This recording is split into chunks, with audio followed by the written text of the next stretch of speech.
যারা প্রবাসী আছেন তাদের উদ্দেশ্যে আমার একটা কথা, এটা অবশ্যই আপনারা শুনে যাবেন। 2 দিন আগে আমরা যে খবরটি শুনলাম সেটা আসলেই খুবই মর্মান্তিক এবং বেদনাদায়ক।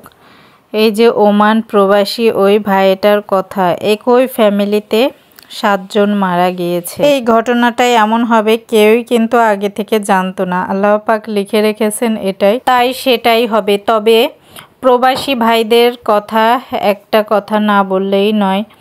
আপনারা এই যে দূর প্রবাসে থাকেন, কত কষ্ট করেন, কত শ্রম দেন, কত কষ্টে দিনগুলো পার করেন, এটা মাত্র একটা প্রবাসী মানুষই বলতে পারবে যে প্রিয়জন ছেড়ে ওই দূর প্রবাসে পড়ে থাকা আসলে চারটেখানি কথা না।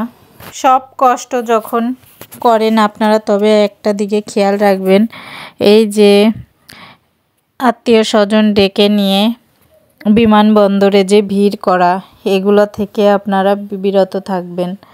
সবাই মিলে তো দেখা বাড়ি এসেও হবে, ওইখানে কেন এমন হট্টগোল শুরু করতে হবে? কেন সবাইদের বলতে হবে আমাকে ইনভাইট করতে সবাই চলে আসো? এইসব করা থেকে বিরত থাকুন। কারণ এই যে আল্লাহ না করুক কত বড় একটা বিপদ ঘটে যাচ্ছে।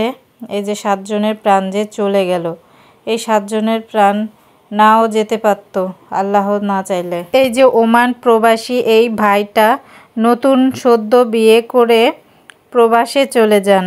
প্রবাসে যাওয়ার পর তার একটা সন্তান হয়।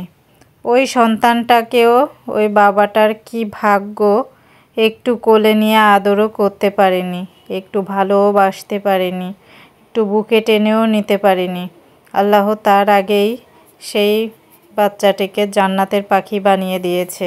যে স্ত্রীটা অপেক্ষায় ছিল যে তার স্বামী আসবে, অনেক দিন পর তাদের দেখা হবে, কিন্তু আল্লাহ সেটা ভাগ্যে লিখলো না। আত্মীয় স্বজন সবাই অপেক্ষায় ছিল, সেই অপেক্ষাটা আর বুঝি ভালো হলো না। তাই আমার প্রবাসীদের একটা কথাই বলতে চাই, ভাই আপনারা প্রবাসে যাবেন, অনেক কষ্ট করেই থাকেন জানি, কিন্তু আর কিছুটা পথ কষ্ট করে বাড়িতেই এগিয়ে যেতে পারবেন।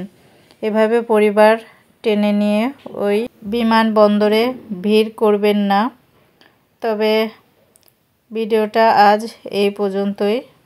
অবশ্যই লাইক, কমেন্ট, শেয়ার করে পাশে থাকবেন। নতুন নতুন ভিডিও পেতে সঙ্গে থাকবেন। সবাই সুস্থ থাকবেন। আল্লাহ হাফেজ।